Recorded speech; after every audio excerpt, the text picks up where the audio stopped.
Dans une époque lointaine, marquée par des bouleversements cosmiques et une chaleur intense, notre système solaire a vu le jour dans un chaos spectaculaire. Notre jeune Soleil, né dans une période de tumulte, brillait au cœur d'un tourbillon de gaz et de poussière.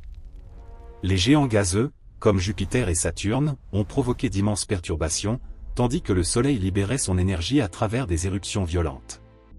Comment la Terre, dans des conditions aussi extrêmes, a-t-elle pu survivre et devenir une planète accueillante pour la vie? Vue sous l'angle cosmique, la Terre fascine par ses océans profonds, ses continents variés et son atmosphère dense, qui ont permis l'émergence et la pérennité de la vie. Mais comment notre planète est-elle née? Comment a-t-elle pu engendrer et soutenir la vie? Pour comprendre ce processus captivant, imaginons le système solaire comme un gigantesque creuset, où des éléments cosmiques se rencontrent, s'entrechoquent et fusionnent pour donner naissance à notre foyer habitable. L'origine dans la Voie lactée. L'histoire de la Terre commence dans notre galaxie, la Voie lactée, un système stellaire en spirale s'étendant sur environ 100 000 années-lumière. Cette galaxie abrite des nuages scintillants de poussière et de gaz, véritables briques cosmiques de l'univers. Remontons environ 50 millions d'années en arrière, à une époque où des millions d'étoiles ont achevé leur existence dans des explosions spectaculaires appelées supernovas.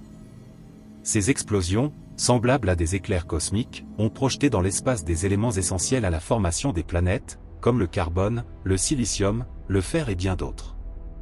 Ces éléments sont indispensables à la vie et à la création de planètes rocheuses comme la Terre.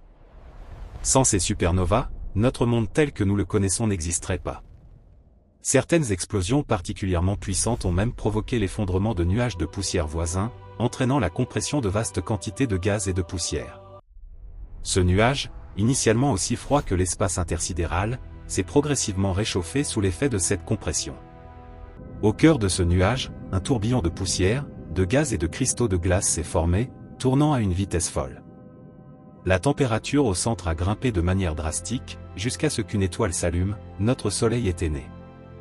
Pour illustrer ce processus, comparons-le à une cuisine cosmique où des ingrédients bruts sont mélangés sous une chaleur extrême pour créer, au final, une œuvre parfaite, notre Soleil étant la source de chaleur centrale. La naissance des planètes. Le jeune Soleil s'est nourri d'un disque de gaz et de poussière en rotation lente, qui a donné forme à notre système solaire. Dans ce disque, les planètes ont entamé un processus de formation long et complexe. Tout a commencé avec de minuscules particules de poussière qui se sont agglomérées pour former des grains, comparables à des grains de sable. Ces grains ont continué à croître, devenant des objets semblables à des cailloux. Au fil de millions d'années, la gravité a rassemblé ces fragments pour créer des blocs de roche, de glace et d'autres matériaux. Ces blocs, en s'entrechoquant, se sont unis pour former des planétésimaux, les précurseurs des planètes. L'un de ces corps célestes était la prototerre, qui grandissait progressivement tout en affrontant de nombreuses menaces.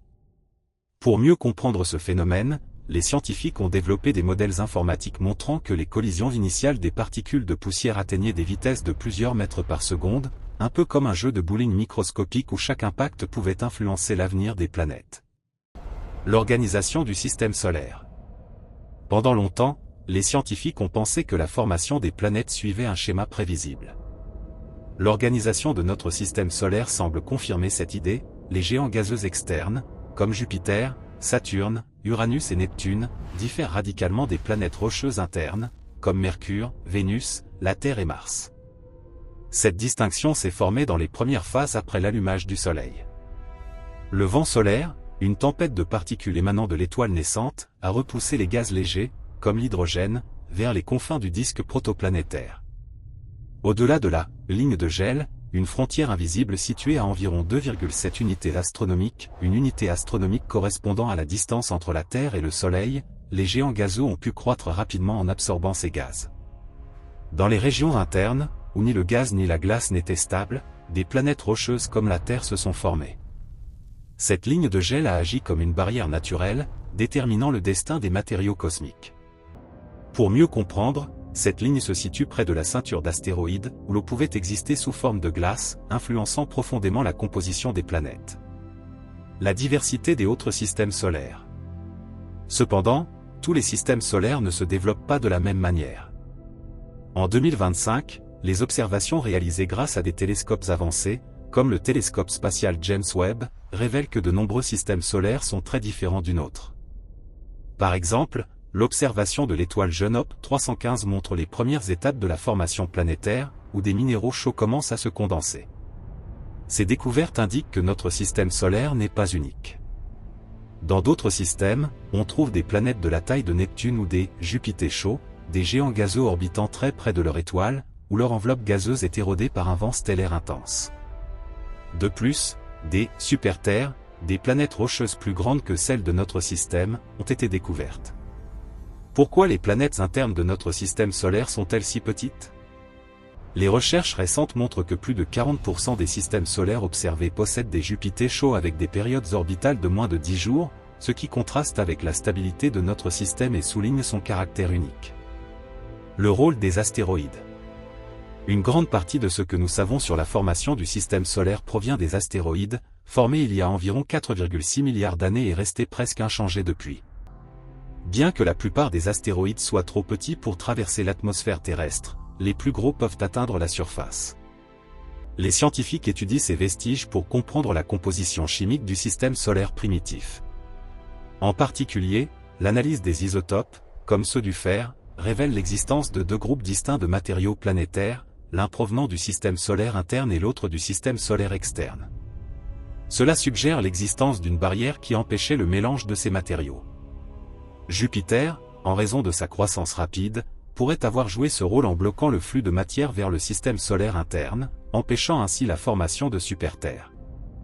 Les analyses spectrales des astéroïdes montrent que ceux du système interne sont riches en silicates, tandis que ceux du système externe contiennent plus de fer et de nickel, reflétant les différences de température dans le système solaire primitif, une sorte de système de classification naturelle.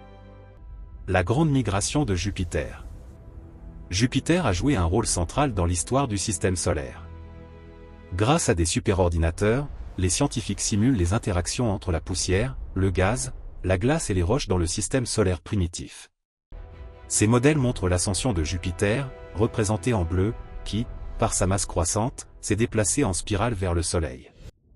Ce phénomène, appelé la « grande bascule », emprunte son nom à la navigation maritime. Au cours de sa migration, Jupiter a traversé un nuage de débris cosmiques, absorbant ce qu'il pouvait et repoussant le reste vers le système solaire externe. Lorsqu'il s'est approché de l'orbite de Mars, Jupiter a réorganisé le chaos du système solaire. Les simulations montrent que cette migration a réduit la masse du système solaire interne, expliquant pourquoi nos planètes internes sont relativement petites. En 2025, les observations de l'atmosphère de Jupiter soutiennent cette théorie. Des anomalies isotopiques dans ces gaz indiquent qu'elle a capturé des matériaux lors de sa migration précoce, confirmant ainsi les modèles. La naissance de la Terre et de la Lune. Après le départ de Jupiter du système solaire interne, une phase de collision intense a commencé. Les planètes et planétésimaux restants s'attiraient mutuellement, rendant leurs orbites instables et provoquant des collisions inévitables. Seules quelques planètes ont survécu, dont la Terre. Cette période, souvent appelée la « phase des faiseurs de veuves », a vu la disparition de nombreux embryons planétaires. L'un des moments les plus spectaculaires de l'histoire terrestre fut la collision avec un autre corps céleste, appelé Theia, d'une taille équivalente à environ la moitié de celle de la Terre. Cet impact, survenu il y a environ 4,6 milliards d'années, fut si violent que la Terre a perdu près d'un tiers de sa masse. Cependant, au lieu de la détruire, Theia a fusionné avec elle. Les recherches de 2025 montrent que cette collision a apporté de l'eau à la Terre, jetant les bases de la formation des océans. Les modèles informatiques suggèrent que l'impact s'est produit à un angle d'environ 45 degrés, projetant suffisamment de matière dans l'orbite terrestre pour former la Lune. Les premières 24 heures suivant la collision furent chaotiques. Les débris éjectés ont formé une atmosphère brûlante de roches vaporisées enveloppant la Terre. Ce matériau s'est condensé en un anneau de débris incandescents, dont une partie est retombée sur la Terre. En un siècle, le reste s'est aggloméré pour former un nouveau corps céleste, la Lune. À ses débuts, la Lune était beaucoup plus proche de la Terre qu'aujourd'hui, remplissant le ciel comme un immense disque argenté. Avec le temps, les forces de marée ont éloigné la Lune, tout en ralentissant la rotation de la Terre et en stabilisant son axe. La Lune et les traces du passé. La Lune porte les cicatrices de son passé sous la forme de milliers de cratères d'impact, témoins d'une époque de bombardement intense il y a environ 4 milliards d'années, lorsque Jupiter et Saturne projetaient des objets vers le système solaire interne. Les recherches de 2025 montrent que la Terre a subi au moins 4 impacts massifs qui ont profondément modifié sa surface. Ces collisions ont arraché des éléments radioactifs, comme l'uranium et le potassium, contribuant à refroidir rapidement la croûte terrestre. Contrairement à la Terre, la Lune n'a pas de processus géologique pour effacer ses marques, conservant ainsi ses traces. Les missions Apollo, notamment l'historique alunissage d'Apollo 11 le 16 juillet 1969, ont fourni des indices cruciaux. Les astronautes ont collecté des échantillons de roches lunaires montrant que la Lune et la Terre partagent des isotopes d'oxygène similaires, confirmant leur origine commune dans un événement violent. Le miracle de la vie. Une fois les collisions apaisées, des impacts plus petits ont peut-être apporté de l'eau à la Terre ou libéré de l'eau emprisonnée dans les roches. 5 milliards d'années après la naissance du Soleil, la Terre était devenue une planète océanique, couverte d'eau et parsemée d'îles volcaniques. Son atmosphère était composée d'hydrogène, d'azote, de dioxyde de carbone et de vapeur d'eau. La Terre était prête pour son plus grand miracle, l'apparition de la vie.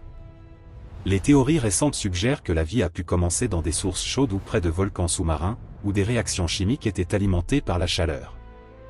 La percée décisive fut la photosynthèse, apparue il y a environ 3 milliards d'années dans des bactéries simples. Ce processus a transformé la lumière solaire en énergie, produisant de l'oxygène et préparant le terrain pour l'évolution de formes de vie plus complexes. La Terre, une planète unique. La Terre a échappé au destin de Mars et de Vénus grâce à son champ magnétique, qui l'a protégée des rayonnements solaires nocifs, et grâce à l'évolution de la vie, qui a stabilisé son atmosphère. Le cycle du carbone, alimenté par les océans, les plantes et les processus géologiques, a rendu la Terre habitable. Aujourd'hui, la Terre est un équilibre parfait entre océans, atmosphère, continents, lumière, chaleur et une vie abondante. Mais la Terre est-elle unique?